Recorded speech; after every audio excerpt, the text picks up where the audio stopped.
భగవద్గీతలో 11వ అధ్యాయము మనకి విశ్వరూప సందర్శన యోగం. అర్జునుడి కోరిక మేరకు భగవానుడు విశ్వరూపాన్ని చూపించబోతున్నాడు అన్నమాట. ఈ అధ్యాయంలో మనం గతంలో నిన్నటి అధ్యాయంలో విభూతులను తెలుసుకున్నాం కదా. ఈరోజు ఈ విశ్వరూప సందర్శనము ద్వారా అర్జునుడు భగవంతుణ్ణి చూసి ఆ విశ్వరూపాన్ని కాలస్వరూపాన్ని చూసి ఎలా స్తుతించాడో, ఎలా భీతి చెందాడో, మూలమైన దిభుజ రూపాన్ని భగవంతుడు ఎలా ప్రదర్శించాడో తెలుసుకోబోతున్నాం. హరే కృష్ణ. ఓం అజ్ఞానతిమిరాంధస్య జ్ఞానాంజనశలాకయా చక్షురున్మిళితం యేన తస్మై శ్రీ గురవే నమః. శ్రీ చైతన్యమనోభీష్టం స్థాపితం యేన భూతలే స్వయం రూప కదా మహ్యం దదాతి స్వపదాంతికం. వందేహం శ్రీగురో శ్రీయుతాపదకమలం శ్రీగురున్ వైష్ణవాంశ శ్రీరూపం సాగ్రజాతం సగణ రఘునాథాన్వితం తం సజీవం సాద్వైతం సావధూతం పరిజన సహితం కృష్ణ చైతన్య దేవం శ్రీరాధా కృష్ణ పాదాన్ సగణ లలిత శ్రీ విశాఖాన్వితాంశ. నమో విష్ణుపాదాయ కృష్ణప్రేష్టాయ భూతలే శ్రీమతే భక్తివేదాంత స్వామినితి నామినే. నామస్తే సారస్వతి దేవే గౌరవాణి ప్రచారిణే నిర్విశేష శూన్యవాది పాశ్చాత్య దేశతారిణే. హే కృష్ణ కరుణా సింధో దీనబంధో జగత్పతే గోపేశ గోపికా కాంత రాధాకాంత నమోస్తుతే. తప్త కాంచన గౌరాంగి రాధే బృందావనేశ్వరి వృషభానుసుతే దేవి ప్రణమామి హరిప్రియే. వాంఛాకల్పతరుభ్యశ్చ కృపా సింధుభ్యైవ చ పతితానాం పావనేభ్యో వైష్ణవేభ్యో నమో నమః. జయ శ్రీ కృష్ణ చైతన్య ప్రభు నిత్యానంద శ్రీ అద్వైత గదాధరా శ్రీవాసాది గౌర భక్త బృంద. హరే కృష్ణ కృష్ణ కృష్ణ హరే హరే హరే రామ రామ రామ హరే హరే. హరే కృష్ణ కృష్ణ కృష్ణ హరే హరే హరే రామ రామ రామ హరే హరే. హరే కృష్ణ కృష్ణ కృష్ణ హరే హరే హరే రామ రామ రామ హరే హరే. మనకి ఈ 11వ అధ్యాయం మొదలు పెట్టే ముందర మనకి నిన్న ఏకాంశైన స్థితో జగత్, ఒక్క అంశ మాత్రముననే తన విభూతులని చూపించగలిగిన భగవంతుడు తన విశ్వరూపాన్ని ఎలా అర్జునుడికి చూపించాడో ఈ 11వ అధ్యాయంలో మనము చూడబోతాం. హరే కృష్ణ. అర్జున ఉవాచ మదనుగ్రహాయ పరమం గుహ్యమధ్యాత్మ సంహితం యత్వయోక్తం వచస్తేన మోహోయం విగతో మమ. అర్జునుడు పలికెను, నీవు దయతో తెలియపరిచిన ఈ యొక్క పరమ రహస్యమైన ఆధ్యాత్మిక జ్ఞానం విన్న తర్వాత నా మోహం ఇప్పుడు తొలగిపోయినది. విభూతులన్నీ తెలుసుకున్నాడు కదా, మధ్యలోనే తెలుసుకున్నాకే పరం బ్రహ్మ పరంధామ పవిత్రం పరమం భవాన్ పురుషం శాశ్వతం దివ్యం ఆదిదేవం అజం విభూం అంటూ భగవంతుణ్ణి కీర్తించాడు అనమాట. అందుకనే అమోహం ఎలాగా శ్రవణం ద్వారా, ఇదంతా విన్న శ్రవణం ద్వారా ఆ మోహాన్ని తొలగించుకున్నాడు అనమాట. ఎందుకంటే శ్రీకృష్ణ భగవానుడే సర్వకారణాలకి కారణమని ఈ అధ్యాయము తెలియజేయబడుతుంది అనమాట. ఎవరి నుండి ఈ భౌతిక విశ్వాలన్నీ ఉద్భవించావో అట్టి మహావిష్ణువు కూడా ఆయనే కారణం. శ్రీకృష్ణుడు ఒక అవతారం కాదు, అన్ని అవతారాలకు కారణుడైన అవతారం అనమాట. ఇది లాస్ట్ అధ్యాయంలోనే మనం వివరంగా చూడడం జరిగింది అనమాట. ఇంకా మనకి విశ్వరూపము ఎందుకు అడుగుతున్నాడు, ఇప్పుడు అర్జునుడు ప్రశ్నిస్తున్నాడు కదా, ఇంకా అడగలేదు, మోహాన్ని తొలగిపోయిందని చెప్తున్నాడు అనమాట. తనకి ఇప్పుడు ప్రార్థించడము విశ్వరూపాన్ని గురించి అడుగుతున్నారంటే అర్జునుడికి తనకి దేవాది దేవుడని తెలుసు, కానీ విశ్వరూపాన్ని చూసిన తర్వాత తనకి ఇతరులకి తెలియజేయడానికి అనమాట. అంటే సమస్త మానవాళికి ఒక భగవానుణ్ణి కాంచగోరుతున్నాడని శ్రీకృష్ణ భగవానుడికి తెలుసు, కానీ ఒక నిర్ధారణం గురించి, ఒక గుర్తు గురించి అడగపోతారు అనమాట. ఈ ప్రపంచానికి ఒక గుర్తుకి విశ్వరూపము ద్వారా భగవంతుడు తెలియబడాలి. ఎందుకంటే చాలా మంది భగవాన్ అవతారాలని చెప్పుకుంటూ ఉంటారు కదా. హరే కృష్ణ. యో మామజమనాదిం చ వేత్తి లోకమహేశ్వరం అసమ్మూఢ సమర్థ్యేసు సర్వ పాపై ప్రముచ్యతే. ఇక్కడ భగవంతుడు ఏం చెప్తున్నారంటే ఈ శ్లోకంలో, యో మామజం అనాదించ, ఇంకా వేత్తి లోక మహేశ్వరం. ఓ పురుషోత్తమ, ఓ పరమేశ్వర, నేను ఇక్కడ నా ముందు నీ అసలు రూపం చూసినప్పటికీ నీవు ఇంకా ఈ విశ్వం నందు ఎలాగా ప్రవేశించావో నేను అభిలషించుతున్నాను. నీ యొక్క రూపమును నేను దర్శించకోరుతున్నాను. ఏవమేత యథార్థత్వం ఆత్మానం పరమేశ్వర ద్రష్టుమిచ్చామి తే రూపం ఐశ్వరం పురుషోత్తమ. అంటే మనకి చాలా మంది శ్రీకృష్ణుడు ఎలాగా ఈ సామాన్య మానవుడే అని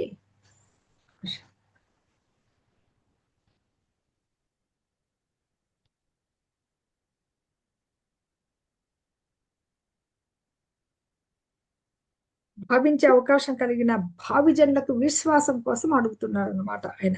నీవు నీ యథార్థ రూపాన్ని నా ఎదుట చూస్తున్నాడు. ఇప్పుడు మనకి శ్రీకృష్ణ భగవానుడు, అర్జునుల వారు ఇద్దరు ఉన్నారు రథంలో, ఆయన చూస్తూ ఉన్నారు. కానీ ఈ విశ్వం అంతా తను సర్వవ్యాపి అయిన భగవానుడు అనే మనం ఏకాంశ అయిన స్థితితో జగత్ అని భగవంతుడు నిన్నని చెప్పాడు కదా. మొత్తం విశ్వం అంతా ఎలా ఉన్నాడు భగవంతుడు, మన సర్వవ్యాపి అయి ఉన్నాడు అనమాట. అలాంటి అంతా ఆయనలోనే ఉంది. ఆ విశ్వరూపాన్ని చూడాలని భావి జనులకి విశ్వాసం కలిగించే గారికి అనమాట. ఆయన అందు విశ్వానికి పరుడుగా ఉన్నాడు. అలాగే అంటే విశ్వానికి అతీతుడు, మళ్ళీ విశ్వవ్యాపి, మనలో పరమాత్మగా కూడా ఉన్నాడు అనమాట. అందుకని అలా తను తెలుసుకోవాలంటే కూడా దానికంటే కూడా ప్రజలకు తెలియజేయాలి. భవిష్యత్తులో చాలా మంది అవతారములను చెప్పుకుంటూ ఉంటారు కదా. అందుకని అర్జునుడు పర్టికులర్ గా అడగడం జరిగింది అనమాట.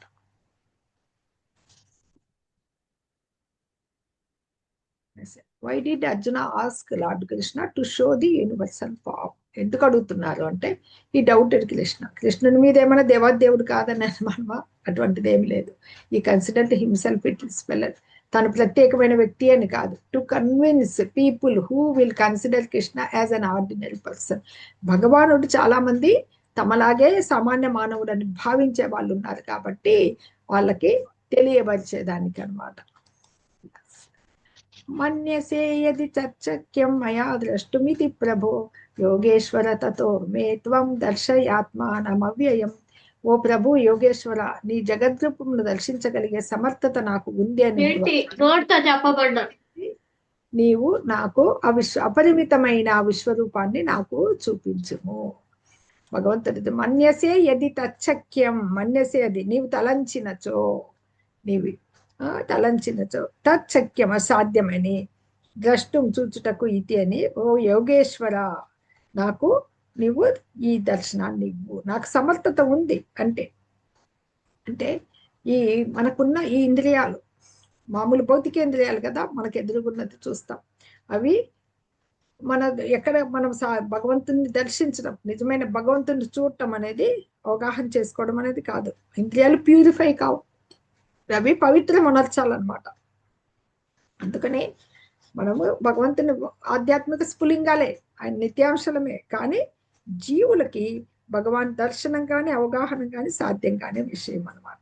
అందుకని భక్తుడైన అర్జునుడు ఏం చేస్తున్నాడు ఇక్కడ, తన ఊహా పరిమితి ఎంత ఉందో తను ఒప్పుకొని ఊహలకు వ్యక్తి ద్వారా ఆధారపడకుండా ఒక సామాన్య మానవుడిలాగా భగవంతుని అపరిమే స్థితిని కీర్తిస్తూ ఇది అడగడం జరిగింది అనమాట. యోగేశ్వర అని సంబోధిస్తూ అన్నమాట. శ్రీ భగవానువాచ పశ్యమే పార్థ రూపాని శతశోత సహస్రశః నానావిధాని దివ్యాని నానా వర్ణాకృతిని చ. అంటే ఓ పృథా కుమార, ఓ అర్జున,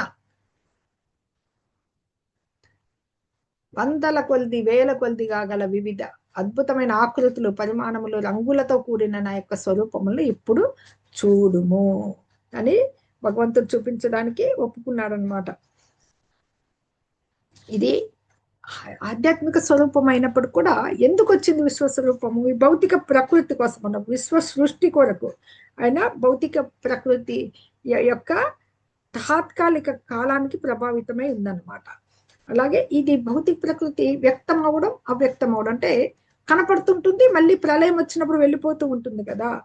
అలాగే అంటే ఈ విశ్వరూపం అనేది కూడా నిత్యమైంది కాదనమాట. అది ఎప్పుడు భక్తుడు శుద్ధ భక్తులకి అంత చూడాలని ఉండదు, అది తాత్కాలికమైంది అనమాట విశ్వరూపం. అది ఇంకా ఏం చెప్తారంటే భగవంతుడు తనకి దివ్య దృష్టి ప్రసాదించడం జరుగుతుందన్నమాట. ఏమని ఇక్కడ ఎవరెవరు ఉన్నారో విశ్వరూపంలో అంటే ఆదిత్యులు. మనము చెప్పుకున్నాం కదా గత ఫస్ట్లో సృష్టిలో ఆదిత్యులు. నేనే ఆదిత్యానాం, నేను వామనుండని చెప్తాడు భగవంతుడు, వామనవతారం. ఆదిత్యులు, వసువులు ఉంటారు, రుద్రులు, అశ్విని కుమారులు, ఇతర దేవతలు. ఎప్పుడు కనని వినని అద్భుత విషయాల్ని దాంట్లో చూస్తావు అని చెప్పేసి భగవంతుడు చెప్పడం జరుగుతుంది. ఇహైకస్తం జగత్కృష్ణం పశ్యాద్య సచరాచరం మమ దేహే గుడాకేశ యచ్చాన్యద్రష్టుమిచ్చసి. ఓ గుడాకేశ, నీవు చూడాలనుకున్నది ఈ శరీరంలో ఒకేసారి చూడవచ్చు. ఈ సార్వత్రిక రూపం నీవు ఇప్పుడు కోరుకునే అన్నిటినీ భవిష్యత్తులో నీవు కోరుకునేదాన్ని కూడా నీకు చూపిస్తుంది. అంతా ఇక్కడ పూర్తిగా ఉంది. ఆయన భూత భవిష్యత్తు, ముందు జరగబోయేది, ఇప్పుడు జరుగుతూ ఉండింది, అన్ని కూడా నా ఈ దేహంలోనే నీకు కనపడతాయి నీకు అని చెప్పేసి సర్వం ఇక్కడే చూస్తారని చెప్పేసి చెప్పడం జరుగుతుందన్నమాట. ఎందుకు అర్జునుడికి ఆ శక్తిని భగవంతుడు ఇవ్వబోతున్నాడు అనమాట. కానీ ఇక్కడ చెప్తారనమాట, నా ప్రస్తుత నేత్రాలచే నన్ను కాంచలేవు కాబట్టి ఆయనకి దివ్య నేత్రాల్ని భగవంతుడు ఇస్తాడనమాట.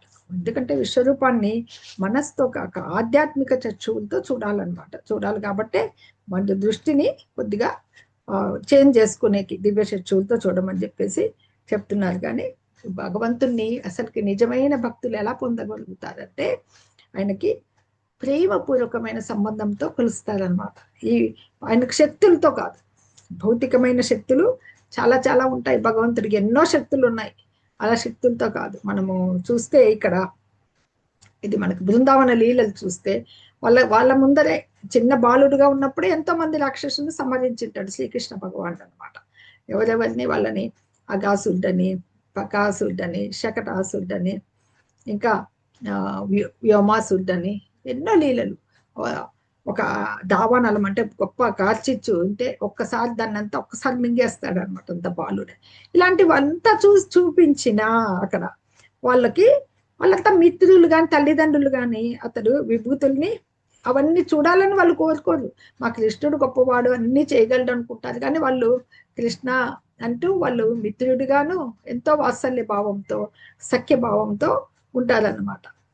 అట్లా ఎంత శుద్ధ ప్రేమలో ఉంటారంటే వాళ్ళు దేవదేవుడని వాళ్ళకి ఎప్పుడూ మర్చిపోతారనమాట. అసలుకి దేవదేవుడనే భావనలో ఉంటుంది అంత ప్రేమతో. అందుకే ఆ ప్రేమతోనే యశోదగా కట్టి పడేస్తుంది అనమాట భగవాన్ అనేసి. వాళ్ళంతా ఎంతో ఘన పుణ్యాత్ములు. బృందావన లీలల్లో ఉన్న వాళ్ళంతా కూడా ఎన్ని జన్మలతో తర్వాతనే వాళ్ళు కృష్ణుతో అలా ఆడుకోగలిగారు అనమాట. అది భాగవతంలో మనకి వస్తుంది. ఇట్లాంటి విశ్వరూపం ఇవన్నీ ఏవి శక్తులు అయినవి. అది ఆ శక్తులు విభూతి ప్రదర్శన అనమాట. అది చూడాలని అర్జునుడు అడుగుతున్నారు. అది వాళ్ళకి బృందావనంలో వాళ్ళకి ఆయన శక్తులు ఎన్ని ప్రదర్శించినా వాళ్ళకి దాని మీద ఆసక్తి కంటే ఆయన మీద ప్రేమతోనే ఉంటారు అనమాట. అది వాళ్ళ శుద్ధ ప్రేమకి శుద్ధ భక్తులకి ఉన్న గొప్ప లక్షణం అన్నమాట. విశ్వరూపం ఇక్కడ చూపిస్తున్నారు. హరే కృష్ణ.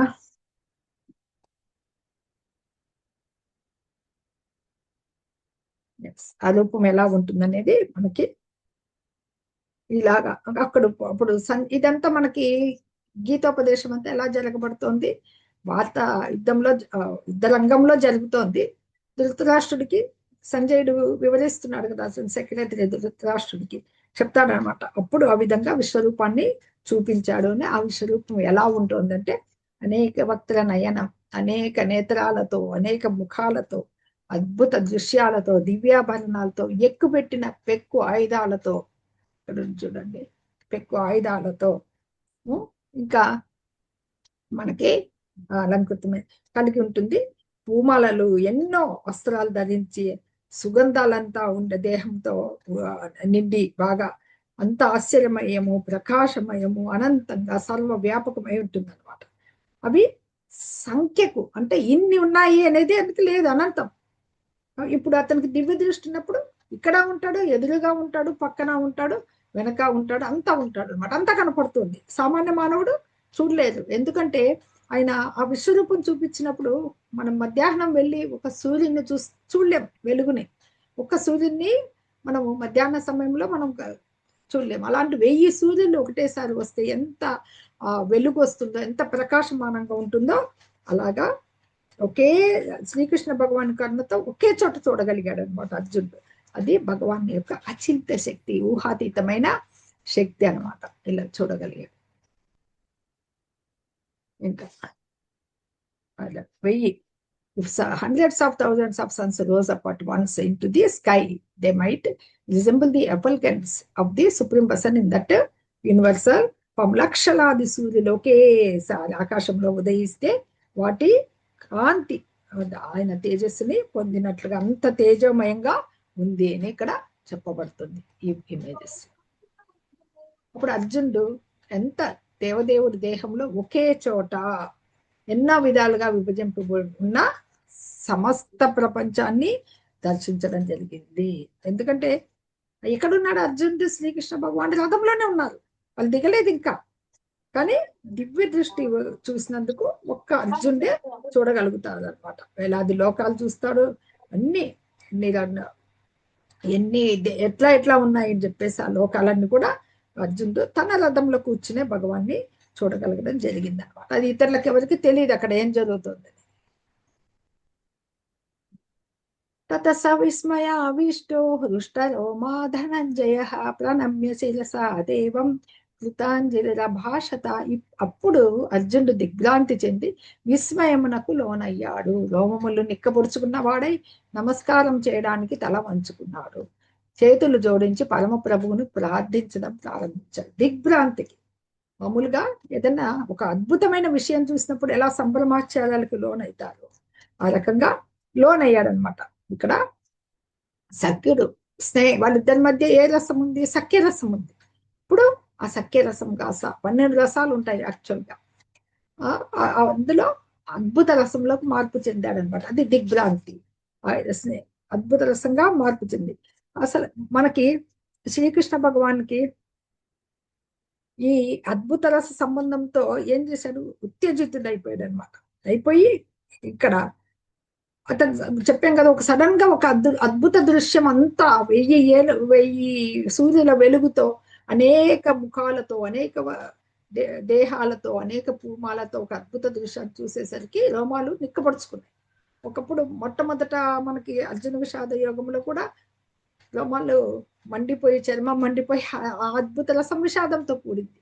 ఇది అద్భుతం సంభ్రమాశ్చర్యాలతో కూడింది అనమాట. దాంట్లో ఎందుకు నమస్కారం చేయడానికి తల వంచి కృతాంజలి చేతులు జోడించి ప్రార్థించడం మొదలు పెట్టాడు అనమాట. భగవంతుని ఇంకా స్తుతించడం మొదలు పెట్టాడు. ఒక రకంగా చెందాలంటే భీతి చెందుతాడు తదుపరి, ఇంకా చూసే కొద్ది అనమాట. అర్జున ఉవాచ పశ్యామి దేవాంస్తవ దేవదేహే సర్వాంస్తథా భూత విశేష సంఘాన్ బ్రహ్మాణమీశం కమలాసనస్థం ఋషీంస సర్వానురగాంశ దివ్యాన్. స్తుతిస్తున్నాడు అర్జునుడు. పలికెను, ఓ కృష్ణ, నీ దేహం నందు నేను ఈ సకల దేవతలను, ఎన్నెన్నో ప్రాణకోటి సమూహాలను, కమలమయందు కూర్చుని ఉన్న బ్రహ్మదేవుణ్ణి, శివుడిని, అందరు ఋషులను మరియు దివ్య సర్పాలని చూస్తున్నాను. అందరూ కూడా ఆయన దేహం నందే ఉన్నారు. కూర్చొని చూశానంటే అంటే తొలి జీవి బ్రహ్మ. మనకు తెలుసు కదా, గర్భోదక శాయి నుంచి, నాభి నుంచి ఉద్భవించిన తొలి జీవి. ఇంకా భాగంలో ఎవరుంటారు? గర్భోదక శాయి విష్ణువు ఉంటారు. అది కూడా చూడగలిగాను అనమాట. ఇది దివ్య సర్పాన్ని అన్ని చూశాను అని ఇక్కడ స్తుతిస్తున్నాడు. స్థుతిలో ఇవన్నీ చెప్తున్నాడు అనమాట. ఇంకా భగవంతుడు ఏం చెప్తారంటే, ఇంకా ఈ అనేక బాహువులు మనం చెప్పుకున్న కదా, ఎన్ని చేతులో ఉన్నాయన్నమాట, ఎన్ని ఉదరాలో, ఎన్ని ముఖాలు, నయనాలు, ఆది అంతం ఇట్లా ఇటు చూసినా ఆయనే ఉన్నాడు అనమాట. దానికి మొదలు ఎక్కడుంది, కొస ఎక్కడుంది అనేది తెలియడం లేదనమాట. అంటే భగవానుడు అపరిమితుడు, అంటే పరిమితి లేదు ఆయనకి. అది ఇంకా ఆ తదుపరి ఏం చూస్తారు, ఆయన కీర్తిస్తున్నాడని చెప్పాం కదా. ఈ జ్వలించే ఒక అగ్ని, అంటే మండుతా ఉందనుకోండి ఒక అగ్ని, జ్వలించే అగ్ని, లేదా సూర్యకాంతి వలె అతని తేజస్సు, దివ్య దేహం నుంచి వచ్చే తేజస్సు మొత్తం వ్యాపించింది అనమాట. అది ఆ తేజస్సు ఎంత బ్రైట్ గా ఉందంటే, బ్రైట్నెస్ తో ఉందంటే, అతనికి ఎక్కువ మనకు వెలుగు ఉందనుకోండి స్పష్టమైన రూపం చూడలేము. ఆ తేజమయమైన కాంతి వల్ల నీ రూపాన్ని నేను సరిగ్గా చూడలేకపోతున్నాను కృష్ణ. ఎందుకంటే ఎన్నో కిరీటాలు, ఎన్ని గదలు, ఎన్ని చక్రాలతో నీ ఉజ్వల రూపాన్ని మొత్తం అంతా చూస్తున్నాను అని చెప్పేసి చెప్తారనమాట.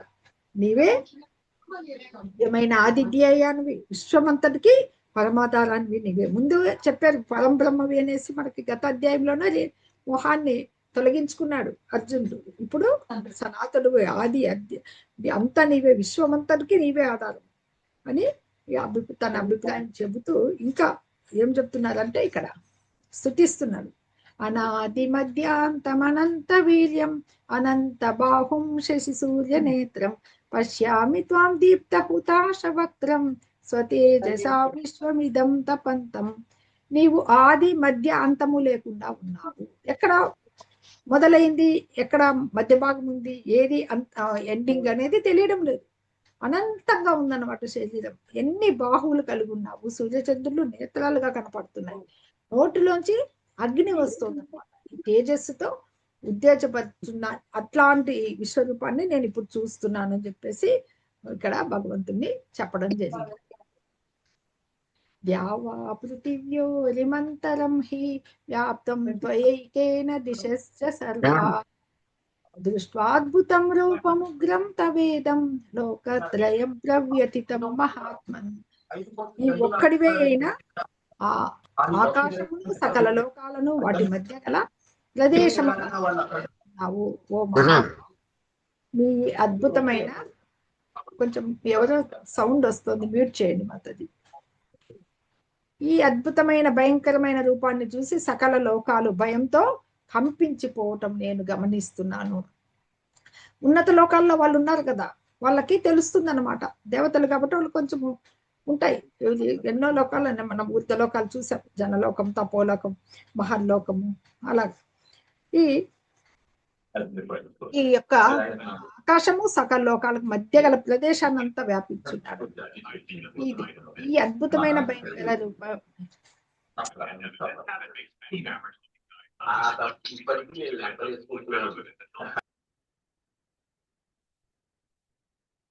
దీన్ని చూసి నాకు చాలా భయంతో, వాళ్ళు కూడా ఏంటి విశ్వరూపం ఇలా వస్తుందని చెప్పేసి సంభ్రమం, ఆశ్చర్యం ఇవన్నీ తెలుస్తోంది అనమాట వాళ్ళకి ఏ లోకాల్లో అని. ద్యావా పృథివ్యో అంటే ఇక్కడ ద్యావా పృథివ్యో అంటే స్వర్గానికి భూమికి మధ్య గల ప్రదేశంలో లోకత్రయం అంటే ఇక్కడ 3 లోకాలు అనమాట. లోకత్రయం, ముల్లోకాలు. ఇంకా ఇతర లోకాల వాళ్ళు కూడా ఈ విశ్వరూపాన్ని చూసినట్లుగా మనకి ఇక్కడ అర్థమవుతుంది అనమాట. అమీహి త్వాం సురసంగా విశంతి కేచిద్ భీత ప్రాంజలయో గృణంతి స్వస్తిత్యుక్త్వా మహర్షి సిద్ధ సంగాః స్తువంతి త్వాం స్తుతిభిః పుష్కలాభిః. ఇక్కడ భగవంతుడు ఇక్కడ ఏం చెప్తున్నారంటే, నిశ్చయంగా ఈ సురసంగా, ఇక్కడంతా కూడా వీళ్ళు దేవతల సమూహాలు చాలా మంది నిన్ను కీర్తిస్తున్నారు, ప్రార్థన చేస్తున్నారు. ఇక్కడ ప్రాంజలయో గృణంతి అంటే ప్రార్థన చేస్తున్నారు, ప్రాంజలి ఇలా చేతులు జోడించి ప్రార్థిస్తున్నారు. అలాగే శాంతి అని ఉక్తా పలుకుతున్నారు అనమాట. స్వస్తి స్థిత్వా, స్వస్తి ఇది అంటే ఇక్కడ శాంతి అని చెప్పి మహర్షి, ఈ మహర్షులు, ఈ సిద్ధ సంఘాలు చెప్తున్నాయి. స్తువంతి ఎన్ని స్తోత్రం చేస్తున్నాయి, కీర్తిస్తున్నాయి నిన్ను. స్తుతిభిః స్తుతులతో, పుష్కలాభిః అంటే వేద మంత్రాలతో. దేవతలంతా కూడా నీ యొక్క ఆశ్రయం పొందుతూ నీలో ప్రవేశిస్తున్నారు. కొందరేమో బీతులై చేతులు జోడించి కీర్తిస్తున్నారు. మహర్షులు, సిద్ధులు శాంతి శాంతి అంటూ వేద మంత్రాలు ప్రార్థిస్తున్నారు. ఇవన్నీ కనపడుతున్నాయి అర్జునుడికి అనమాట. తదుపరి అర్జునుడు ఇంకా ఏమేమి చూశాడో ఇక్కడ చూద్దాం. ఎలా అంటే పరమశివుని ఏకాదశ రుద్రులు, ఆదిత్యులు, వసువులు, సాధ్యులు, విశ్వదేవతలు, అశ్విని కుమారులు, మరుత్తులు, పితృదేవతలు, దేవతా గణం వీళ్ళంతా, గంధర్వులు, యక్షులు, రాక్షసులు, సిద్ధులు అందరూ కూడా ఆశ్చర్యంతో చూస్తున్నారనమాట. ఈ బహుముఖాలు, నేత్రాలు, భుజాలు, ఊరువులు, పాదాలు, ఉదరాలు కలిగిన ఈ గొప్ప రూపం, భయంకరమైన దంతాలు కూడా, నోట్లోంచి జ్వాలలు వస్తుంటాయి అనమాట. దేవతలతో కూడిన లోకాలన్నీ కూడా వ్యత చెందుతున్నాయి. అవన్నీ కూడా వాళ్ళలాగానే నేను కూడా కలత చెందుతున్నాను. భయపడిపోయాడు అనమాట. చూడాలని కోరుకున్నాడు, నాకు కావాలి కావాలి అని, కానీ భీతి చెందాడు అనమాట. ఇంకా ఈ రకరకాల వర్ణాలతో చూడు అన్నారు కదా, అలాంటి మెరుపులతో కూడిన, తేజస్తో కూడిన, రంగులతో కూడిన వర్ణాలతో ఆయన ఆకాశాన్ని తాకుతున్నాడు అనమాట. ఎందుకు ఆ భక్తుల ముఖాలు ఎంత పెద్దవి ఉంటాయి, నేత్రాలు ఎంత పెద్దగా ఉంటాయి, కానీ ఆయన మనస్సు భీతితో కలత చెందిందనమాట. ఇంకా ఏమైంది, ఎప్పుడైతే మనసు కలత చెందితే ఒక మనస్సులో స్థిరత్వం కోల్పోయి బ్యాలెన్స్ తప్పుతోంది అనమాట. నేను బ్యాలెన్స్ తప్పిపోతున్నానని చెప్తాడనమాట. నా ఎడా నీవు ప్రసన్నుడు కమ్ము అంటే ఈ మండుచున్న మృత్యువును పోలిండేది. ఆ మండుతున్న ఎందుకు ఆ పోలిండే ఈ భయంకరమైన దంతాలను చూసి నేను భ్రాంతున్నైపోయాను, దిగ్భ్రాంతి చెందుతాడనమాట. తదుపరి ఏం చూస్తాడు, వీళ్ళందరూ కూడా ఇప్పుడు ఏదైతే రణరంగంలో మనకి ఈ తమ పక్షపు రాజులతో సహా ఈ ధృతరాష్ట్ర తనయులంతా, దుర్యోధనాదులంతా కూడా, భీష్ముడు, ద్రోణుడు, కర్ణుడు వీళ్ళంతా ముఖ్యులు. ఈ వీళ్ళ తరపు వాళ్ళు కూడా అందరూ కూడా ఈయన భయంకరమైన నోళ్ళయందు ప్రవేశిస్తూ ఆయన దంతాల కింద చూర్ణమైపోతున్నారు అనమాట. అది కూడా చూడడము జరుగుతుంది అనమాట. అంటే ముందు ఏం జరగబోతుంది, భవిష్యత్తు కూడా చూపిస్తానని చెప్పాడు కదా భగవంతుడు. ఎవరు కూడా తన సొంత సేనలతో సహా వెళ్ళిపోవడం అనేది కాంచగలిగాడు అనమాట. ఎలాగైతే నదులన్నీ ఇలా ప్రవహిస్తూ సముద్రంలో ఎలా కలిసిపోతాయి, ఏ నదైనా సముద్రంలో కలిసిపోతుంటుంది. వీళ్ళంతా కూడా ఈ మహాయోధులంతా అలాగా నోళ్ళలో ప్రవేశించి మండిపోతున్నారు అని చెప్పేసి భగవంతుడు చెప్తాడు. ఇంకా పోలికలు చెప్తాడు ఇక్కడ అర్జునుడు. అంటే మనకు మంట మండుతూ ఉంటే మిడతలు వచ్చి ఆ వెలుక్కి పడిపోతూ ఉంటాయి కదా, ఆ జనులంతా కూడా అంత వేగంగా వచ్చేసి నీ ముఖంలో ప్రవేశించడం, దంతాలు నోట్లో జ్వాలలు ఉన్నాయి, దంతాలు కోరలు ఉన్నాయి, ఆ విశ్వరూపాన్ని చూడటం జరిగిందనమాట. ఇది చూస్తూ విష్ణు స్వామి నీ సమస్త జనాల్ని నీ మండుచున్న నోళ్ళ ద్వారా మింగేస్తున్నట్లు నేను చూస్తున్నాను. మొత్తము ఈ విశ్వం అంతా ఆక్రమించి ఈ తేజస్సుతో ఉండి భయంకరాలు మరియు వేడి పుట్టించే ఈ కిరణాలచే నువ్వు కనపడుతున్నావు. ఓ దేవవరా, నీవు ఏమంటారు, ఓ ఉగ్రరూప, ఈ భయంకర నీవెవరు నాకు అసలుకి తెలియజేయి, ప్రశ్నలు అడుగుతాడనమాట. నీకు నేను వందనాలు అర్పిస్తాను, ఇంత మింగేస్తూ ఇలా కనపడిన నీవు ఎవరివి, నా ఎడా ప్రసన్నుడు వగుము, ఆదిదేవుడవు, నీకు అసలు నీ కార్యం ఏంటో నాకు తెలియడం లేదు కాబట్టి నిన్ను గురించి నేను తెలుసుకోవాలి అంటాడు. విశ్వరూపం అడిగాడు. ఇక్కడ భగవంతుడు కాలరూపం కూడా చూపించబోయి చెప్పబోతున్నాడు అనమాట. శ్రీ భగవాన్ ఉవాచ కాలోస్మి లోక క్షయకృత ప్రవృద్ధో లోకాన్ సమాహర్తుమిహ ప్రవృత్తః ఋతేపి త్వం న భవిష్యంతి సర్వే ఏవ స్థితా ప్రత్యనీకేషు యోధాః. శ్రీకృష్ణ భగవానుడు పలికెను, సమస్త లోకాలను సర్వనాశనం చేసే కాలమును నేను, జనులందరినీ నశింపజేయటకు నేను ఇక్కడికి వచ్చాను. మీరు అంటే పాండవులు తప్ప ఇరువైపులా ఉన్న యోధులందరూ చంపబడతారు. కాలోస్మి లోక క్షయకృత్ ప్రవృద్ధో, నేను కాలమును, ఈ లోకాలందరినీ నశింపజేసే కాలాన్ని, ఇక్కడ ప్రవృద్ధ ఘనమైన లోకాన్ని, జనులందరినీ సమాహర్తం నాశనం చేయుటకు ఈ ప్రపంచంలో నిమగ్నుడైనాను. నీవు తప్ప నా భవిష్యంతి, ఎవ్వరు, నీవంటే ఇక్కడ పాండవులు అనమాట, సర్వే ఏవ స్థిత, ఎవ్వరు ఉండరు అని చెప్పేసి ఇక్కడ చెప్తున్నాను అనమాట. ప్రత్యనీకేషు, ఇరుపక్షములందరి యోధులు ఎవరు ఉండరని. ఈ ఘనమైన లోక వినాశకర కాలాన్ని నేను అని చెప్తున్నాడు భగవంతుడు. ఈ జనులందరినీ నశింపజేయడానికే నేను వచ్చాను అని చెప్పేసి భగవంతుడి ఇక్కడ తన కాలపురుష అవతారాన్ని చెప్తున్నాడు అనమాట. ఎందుకంటే దేవదేవుడు తనకు స్నేహితుడిగానే చూశాడు శ్రీకృష్ణుడిని. ఇప్పుడు విశ్వరూపం చూశాడు, ఇప్పుడు కాలంగా చూస్తున్నాడు అనమాట. ఎందుకు ఈ వినాశకర శక్తి ఏంటి అని కాలము ఈ కాల స్వరూపాన్ని చూసి ఎవరు భయపడుతున్నారు? భక్తులు మామూలుగా భయపడరు, సామాన్య జనులు కాలాన్ని. కాలము ఎటువంటిది?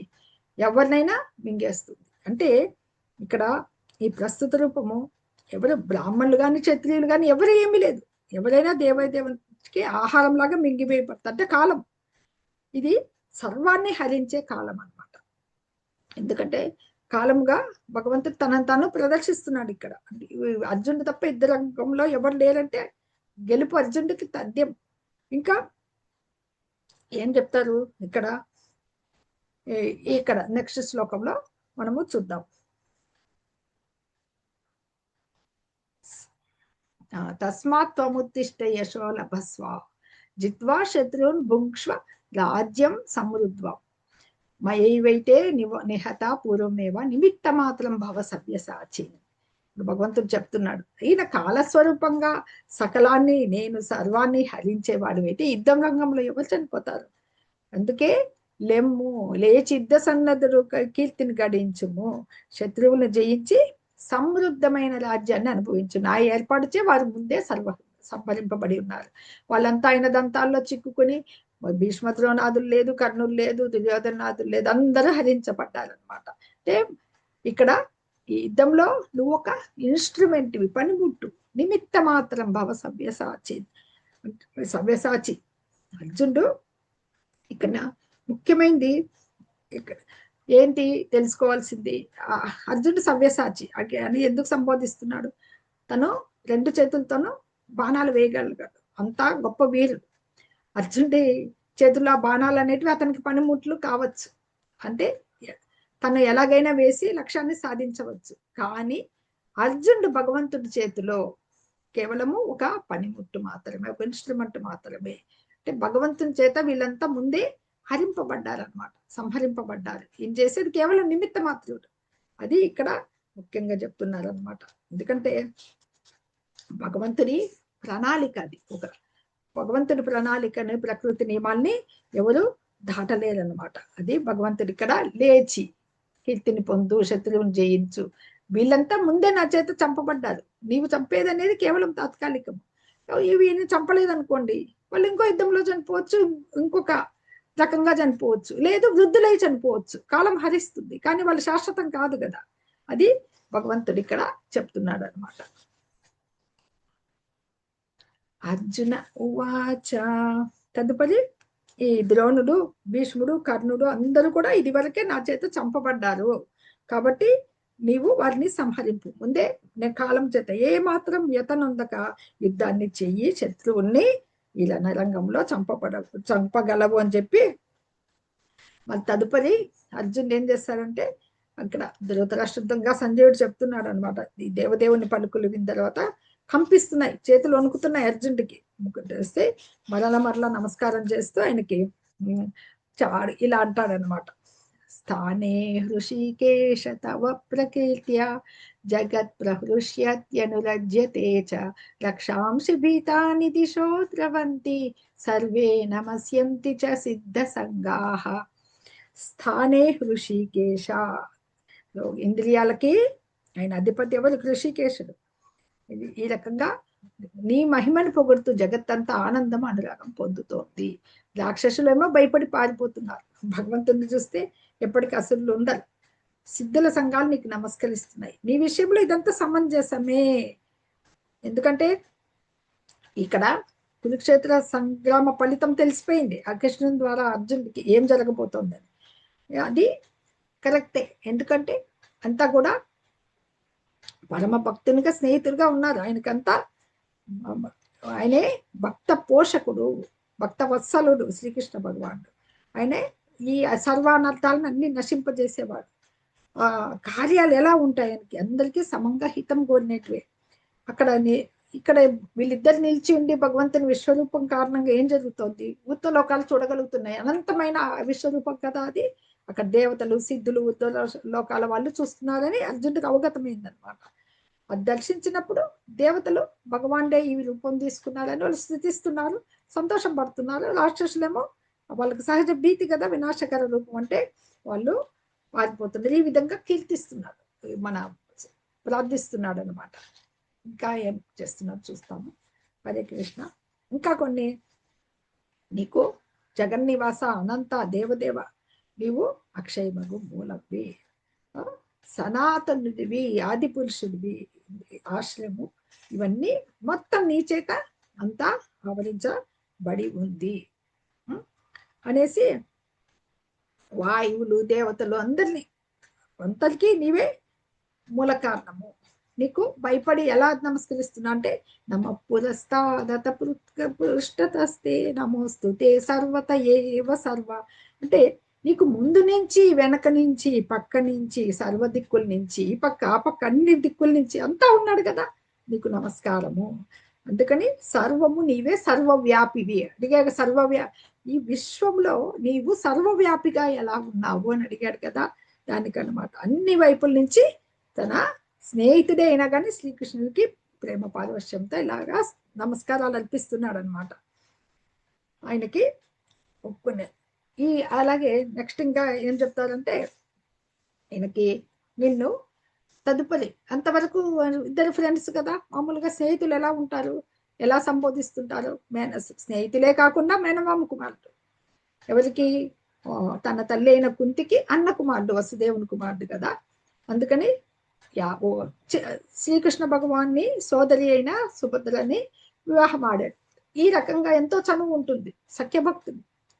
ఓ సఖా, ఓ యాదవ, ఓ మిత్రమా అంటూ నేను నిన్ను సంబోధించి పిలవడం, పక్కపక్కలా కూర్చోవడం, ఒకే శయ్య మీద కూర్చోవడం, ఇలాగా మనము ఏదైనా విశ్రాంతి తీసుకున్నప్పుడు కానీ, ఇలా కూర్చున్నప్పుడు కానీ, కలిసి భోంచేసినప్పుడు కానీ, ఒంటరిగా ఉన్నప్పుడు కానీ, స్నేహితుల ముందర ఎప్పుడైనా పరాచికాలు ఆడుతూ ఉంటారు కదా, ఇవి ఏం చేసినా అపరాధాలన్నీ గుర్తు తెచ్చుకొని క్షమించమంటున్నాడు. భగవంతుడు దేవాది దేవుడు అని తెలిసిపోయింది, అది క్షమించమని చెప్పేసి శ్రీకృష్ణుడు ఇలాంటి విశ్వరూప ధారణ చేయగలిగినట్లుగా దేవాది దేవుడిని తెలీదు అర్జునుడికి. అది తెలుసుకున్నాక ఇలాగ నేను మిత్రుల రూపంలో నేను వ్యవహరించాను కదా అని చెప్పేసి అన్నాడు. అంటే ఒక భక్తుడికి భగవంతునుకున్న దివ్య సంబంధం అదే అనమాట. ఆ సంబంధం నిత్యమైంది. భగవంతుడు స్వీకరిస్తాడు ఆ ప్రేమని. వాత్సల్య రసాన్ని స్వీకరించాడు బృందావన లీలలో యశోదామాత వాళ్ళ దగ్గర చిన్న బాలుడిగా ఏడుస్తున్నట్లుగా నడుముకి తాడుతో గట్టి వేయించుకుని దేవాది దేవుడు ఇవన్నీ చేయగలిగాడంటే కేవలం వాళ్ళ యొక్క ప్రేమకైనా కట్టుబడిపోయాడు అనమాట. అది ఇక్కడ చెప్తూ ఇంకా ఏమి స్థుతిస్తున్నాడు చూద్దాం. పితాసి లోకస్య చరాచరస్య త్వమస్య పూజ్యస్య గురుర్గరీయాన్ నత్వ సమోస్త్యభ్యధిక కుతోన్యో లోకత్రయే అప్యప్రతిమ ప్రభావ. ఈ సమస్త లోకానికి, చరాచరాలకు నీవే తండ్రివి, నీవే దానికి పరమ పూజ్యుడు, అత్యున్నత ఆధ్యాత్మిక గురువు. నీకంటే గొప్పవారు, నీతో సమానమైన వారు ఎవరు ఉండలేదు. అపరిమిత శక్తి సంపన్నుడా, 3 లోకాల్లో నీకంటే గొప్పవారు ఎవరైనా ఎలా ఉంటారు? నీవే చర అచర స్థావర జంగమాలు అంటారు, కదిలేవి కదలనివి జంతువులు ఎవరైనా. అందుకు మనకి ఈయన ఆధ్యాత్మిక గురువు కాబట్టి ఇవన్నీ కూడా నీవే తండ్రివి, నీవే పరమ పూజ్యుడు. బ్రహ్మదేవుని నుంచి మొదలుకొని సమస్త విశ్వానికి ఆయన బీజప్రదాత, ఆయనే తండ్రి అనమాట. ఇప్పుడు ప్రస్తుతము అర్జునుడికి ఇది ఆధ్యాత్మిక గురువుగా వర్తిస్తున్నాడు అనమాట. సామాన్య మానవుల్లాగా వర్తిస్తూ ఈ కృష్ణుని అవతారంగా తీసుకున్నప్పుడు ఇంద్రియాలు ఉన్నాయి, దేహము కలిగి ఉన్న ఆయన మాత్రం అద్వితీయమైనటువంటి అనమాట. అవన్నీ దేహము, మనస్సు, ఆత్మలకి అస్సలకి భేదం ఉండదన్నమాట. కృష్ణుడు భగవానుడైతే మనం అందరూ కూడా వీళ్ళు ఎవరు, మనమంతా కూడా సేవకులం. అంటే అందుకే అత్యున్నత ఆధ్యాత్మిక గురువు నీవు పరమ పూజ్యుడు. నీకంటే గొప్పవారు సమానమైన వారు లేరు. పరతత్వమైన పరమైన వారే లేరు ఆయనతో, ఆయనకి అన్నమాట. అపరిమిత శక్తి సంపన్నుడా ఎవరైనా ఎలా ఉంటారు? ఎప్పుడు చూడని ఈ విశ్వరూపాన్ని నేను చూశాను. ఇంకా చెప్తారనమాట. ఏమని? తస్మాత్ ప్రణమ్య ప్రణితాయ కాయం ప్రసాదయే త్వామహమీశమీశ్వరం పితేవ సుపుత్రస్య సఖేవ సఖ్యు ప్రియ ప్రియాయార్హసి దేవ సోడు. ప్రతి జీవికి నీవు పూజనీయుడమైన దేవదేవుడు కనుకనే సాష్టాంగపడి గౌరవపూర్వకమైన వందనాలు అర్పిస్తూ నీ కరుణకై వేడుకుంటున్నాను. ఎలాగ క్షమిస్తావు నన్ను? ఒక తండ్రి కుమారుణ్ణి ఎలా క్షమిస్తాడో అలాగే మిత్రుడి అమర్యాదని మిత్రుడు సహిస్తాడు కదా, అలాగే ప్రియురాలిని ప్రియుడు సహించినట్లు నీ ఎడ నేను చేసిన తప్పులు నన్ను క్షమించు అని చెప్పేసి చెప్తున్నారు అనమాట. అంటే భగవంతుడితో ఎవరైనా ఎలాంటి ప్రేమను పొందుతారు? మిత్రుడుగా చూస్తారు, ఒక వాత్సల్య భావంతో తండ్రిగా చూస్తారు కదా, నందయశోదుల్లాగా, అలాగా గోపికల్లాగా చూస్తారు. ఇక్కడ మిత్రత్వ సంబంధం, వీళ్ళిద్దరికి స్నేహ సంబంధం ఉందన్నమాట. హరే కృష్ణ. ఈ విశ్వరూపాన్ని చూసి నేను ఆనందించాను, సంతోషించాను, కానీ భయం కూడా చెందాడు. ఎన్నడూ చూడని ఈ విశ్వరూపాన్ని చూసి ఆనందించాను, అయితే నా మనస్సు భయంతో ఎంతో బాధపడుతున్న. దేవదేవ జగన్నివాస దయ ఉంచి నీ పూర్వ రూపాన్ని చూపించి అనుగ్రహించు కోరుకున్నాడు. మళ్ళీ తనే ఉపసంహరించమని అడుగుతున్నాడు అనమాట. చూసి ఇంటికి భీతి ఉంది, చూశాడు దేవదేవుడని. అదే సమయంలో నేనేమన్నా అపరాధాలు చేశానేమో అని భీతి కూడా పొందడం జరిగింది. ఇప్పుడు అతను నారాయణ రూపం, మామూలు రూపము చూపించమని చెప్తారు. నారాయణ రూపం అంటే ఏది? చతుర్భుజ రూపుడైన నారాయణ చూపిమని, చతుర్భుజాల్లో శంఖ చక్ర గదా పద్మాలు ఉంటాయి కదా, ఆ రకంగా చూపిమని అడుగుతున్నారు అనమాట. అలాగే మునుపటిలాగే కిరీటం గదా చక్రం ధరించిన నిన్ను చూడదలిచాను. 1000 చేతులు కలిగిన విశ్వమూర్తి 4 భుజాలతో పూర్వ రూపంలోనే నాకు సాక్షాత్కరించు అని చెప్పేసి అడుగుతున్నాడు అనమాట. ఇది ఆ నారాయణ రూపము భగవంతుడు ఇక్కడ చూపిస్తాడు అనమాట. హరే కృష్ణ. ఓ శ్రీ భగవానుడు పలికిన అర్జున, నా అంతర్గత శక్తి ద్వారా భౌతిక ప్రపంచంలో అత్యున్నత సార్వత్రిక రూపాన్ని సంతోషంగా నీకు చూపించాను. తేజోమయము, సర్వోత్తమము, సనాతనము, అనంతమైన నా విశ్వరూపము నీకెప్పుడు చూడలేదు, ఎవరు కూడా చూడలేదు. ఇది కూడా ప్రప్రథమంగానే చూడడం జరిగింది అనమాట. ఈ భౌతిక ప్రపంచంలో అది భౌతికమైంది. ఈ భౌతిక జగత్తులో అంతా స్థితిని కలిగి ఉంటుంది కాబట్టి విశ్వరూపము భౌతికమైంది అనమాట. ఈ దివ్యమైన విశ్వరూపాన్ని తన భక్తుడికి చూపించడం జరిగింది. కానీ భక్తుడి అయిన అర్జునుడికి చూపించబడింది ఇది. ఊర్ధ లోకాల వాళ్ళు కూడా, ఆధ్యాత్మిక లోకాల వాళ్ళు కూడా, భక్తులు కూడా దాన్ని దర్శించగలిగారు అనమాట. కానీ వాళ్ళకు కూడా అర్జునుడి కారణంగా వాళ్ళు కూడా చూడగలిగారు అనమాట. వాళ్ళకు కూడా అదృష్టము కలిగింది అనమాట. ఇద్దరు భక్తులకి మాత్రమే అది. ఈ దుర్యోధనుడికి మనకి అందరికీ తెలుసు, పార్థం చదివిన వాళ్ళందరికీ, రాయబారానికి వెళ్తాడు శ్రీకృష్ణ భగవానుడు. దుర్యోధనాదులు బంధించడానికి ప్రయత్నిస్తారు. అప్పుడు ఇంత విశ్వరూపం చూపించడం జస్ట్ పాక్షికం అనమాట, కొద్దిగా. అందుకని ఆ రాయబారాన్ని అంగీకరించినప్పుడు, కానీ ఈ రూపం మటుకు దానికంటే భిన్నమైంది అనమాట.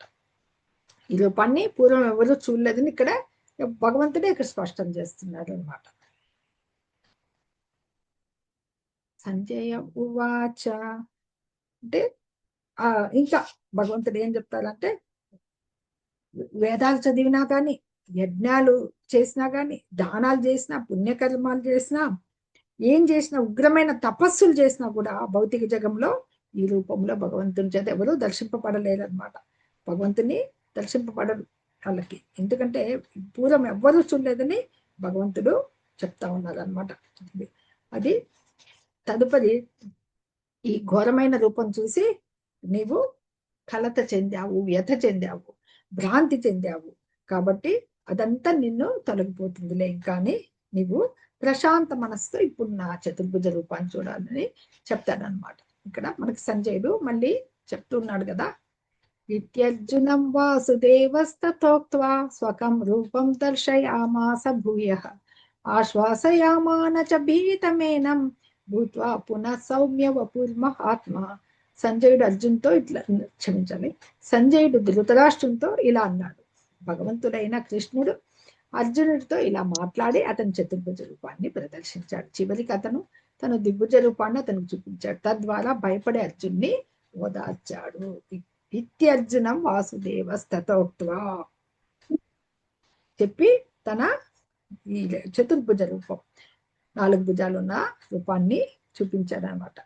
చతుర్భుజ రూపం ఎక్కడెక్కడ వస్తుందంటే మనకి దేవకి వసుదేవులకి, ఆమె కృష్ణావతారము సంభవించే ముందర దర్శనమిస్తాడు దేవకి వసుదేవులకి. చతుర్భుజ రూపుడైన విష్ణు భగవానుడు ఇచ్చి అప్పుడు తల్లి వాళ్ళు కోరుతారు, మాకు చిన్న బాలుడిగా రమ్మంటే వాళ్ళు తిరిగి సామాన్య బాలుడిగా మారుతాడనమాట. ఎందుకు అట్లాంటిది చూడాలని ఈయన కోరుకున్నాడు అనమాట. సౌమ్య వపు రమాత్మ ఇక్కడ అంటే సుందర రూపమైంది. చూడండి, సర్వాకర్షకుడైన శ్రీకృష్ణ భగవాను దిభుజ రూపుడు, శ్యామసుందరుడు.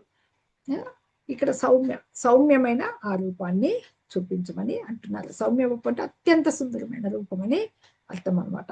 ఎందుకంటే ఆయన నిలిచినప్పుడు ఆయన యొక్క రూపాన్ని చూసి చాలా మంది ఆకర్షితులు అవుతారు. ఆయన సర్వాకర్షకుడు అనమాట. అందుకని ఈ భయాన్ని తొలగించి సుందర రూపాన్ని అతనికి చూపాలి అని చెప్పేసి ఇక్కడ చెప్పబడుతుంది అనమాట. మనకి బ్రహ్మ సంహిత అని బ్రహ్మస్థుతి ఉంది, భగవంతుడు స్థుతించినప్పుడు దాంట్లో ఒక శ్లోకం వస్తుంది, ప్రేమాంజనచ్చులిత భక్తి విలోచనేన. భగవంతుని చూడాలంటే మనము మన కళ్ళకి మామూలుగా కాటుకు పెట్టుకుంటారు కదా, అది ప్రేమ. ప్రేమ అనే కాటుక మన కళ్ళతో చూస్తే, కళ్ళ నిండా ప్రేమ నింపుకొని చూస్తే భగవంతుడు దివ్య సుందర రూపాన్ని గాంచగలుగుతారని ఆ శ్లోకము చెప్తుందన్నమాట. అర్జున ఉవాచ దృష్ట్వేదం మానుషం రూపం స్తవ సౌమ్యం జనార్దన ఇదానీమస్మి సంవృత్తః సచేత ప్రకృతిం గతః.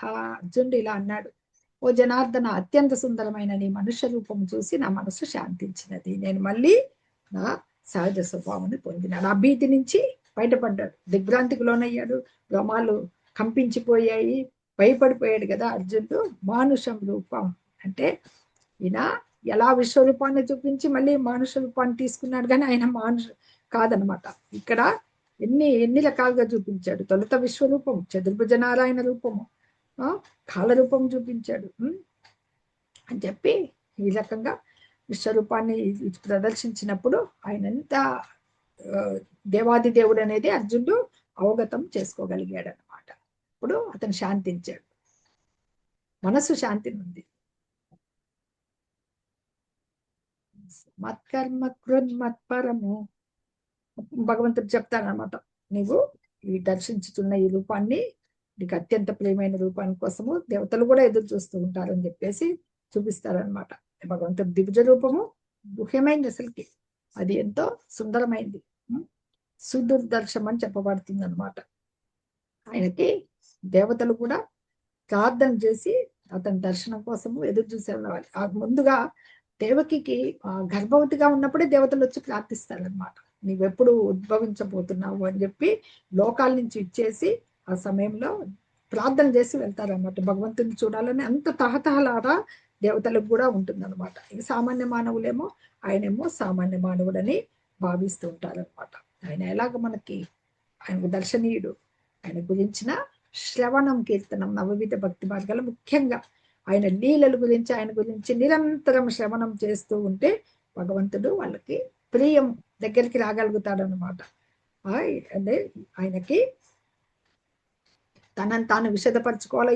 యోగమాయ ఉంది కదా, కమ్మి ఆయనకి మాయాజవనికి అక్షరం తెర, ఆ తెర తొలగాలి అంటే మన కళ్ళకి ప్రేమ, ఆయనకి శుద్ధ భక్తి ద్వారానే, అనన్య భక్తి ద్వారానే భగవంతుణ్ణి నిరంతర నామస్మరణతో పొందగలుగుతారనమాట.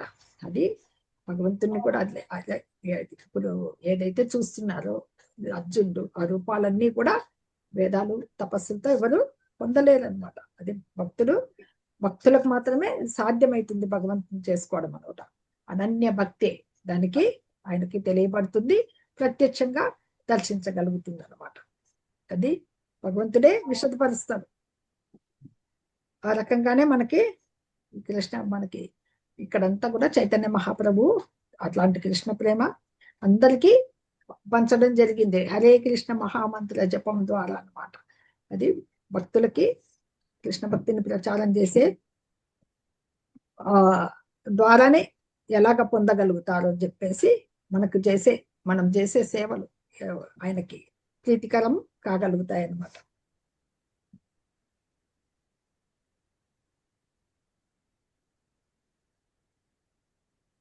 మత్కర్మ కృన్మత్పరమో మద్భక్త సంగవర్జిత నిర్వైర సర్వభూతేషు యమామేతి పాండవ.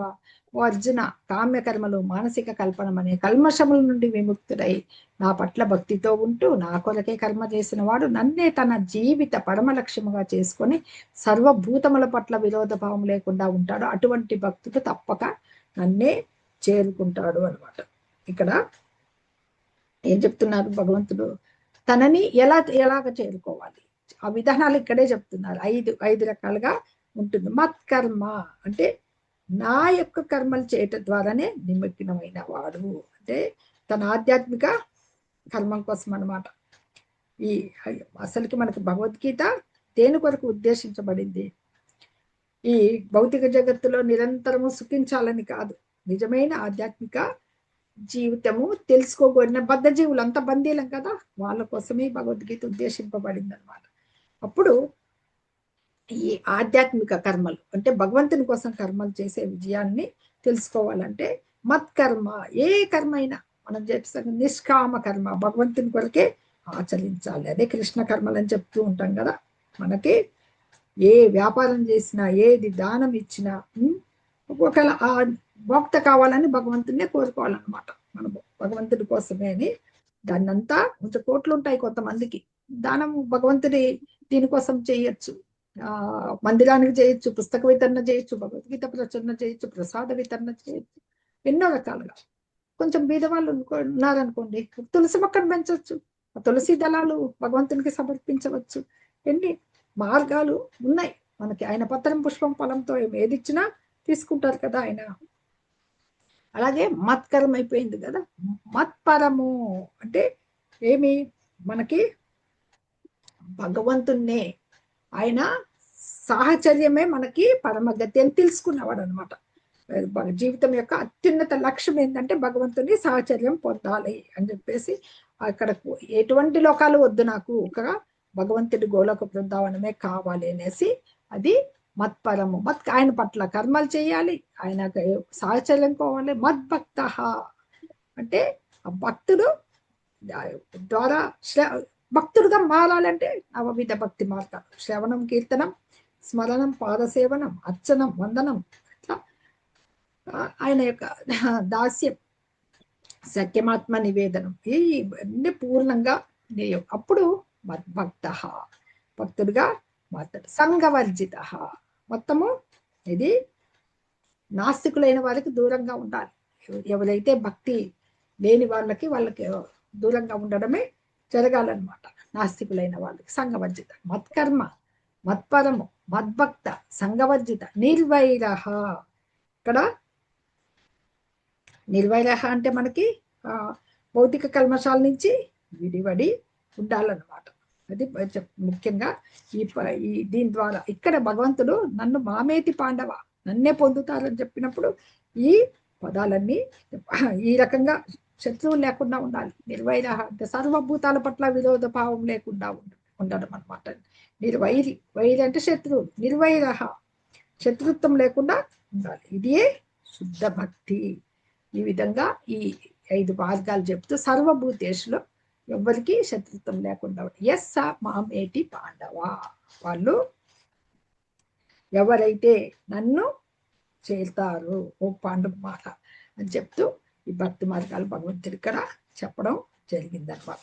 ఇది మనకి అందరి పట్ల శుద్ధ భక్తులు ఎలా ఉంటారు?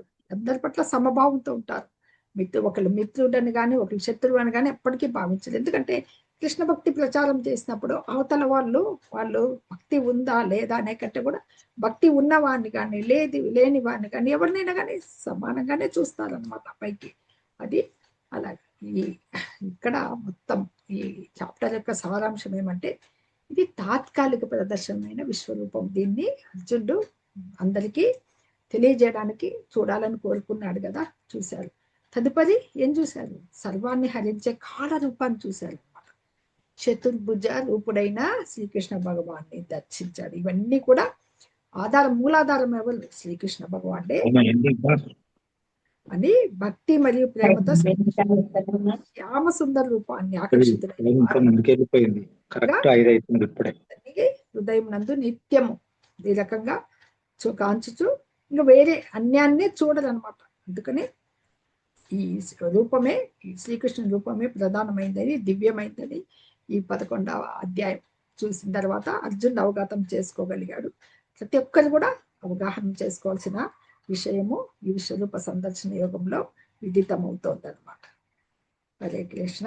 ఇది ఈ 11వ అధ్యాయానికి మనము ఇప్పుడు ప్రభుపాదుల వారి భాష్యం ద్వారా తెలుసుకున్నాము. శ్రీకృష్ణ భగవాన్ అంటే స్వయంగా వివరించిన తన యొక్క విశ్వరూప సందర్శనాన్ని చూడగలిగాం. హరే కృష్ణ.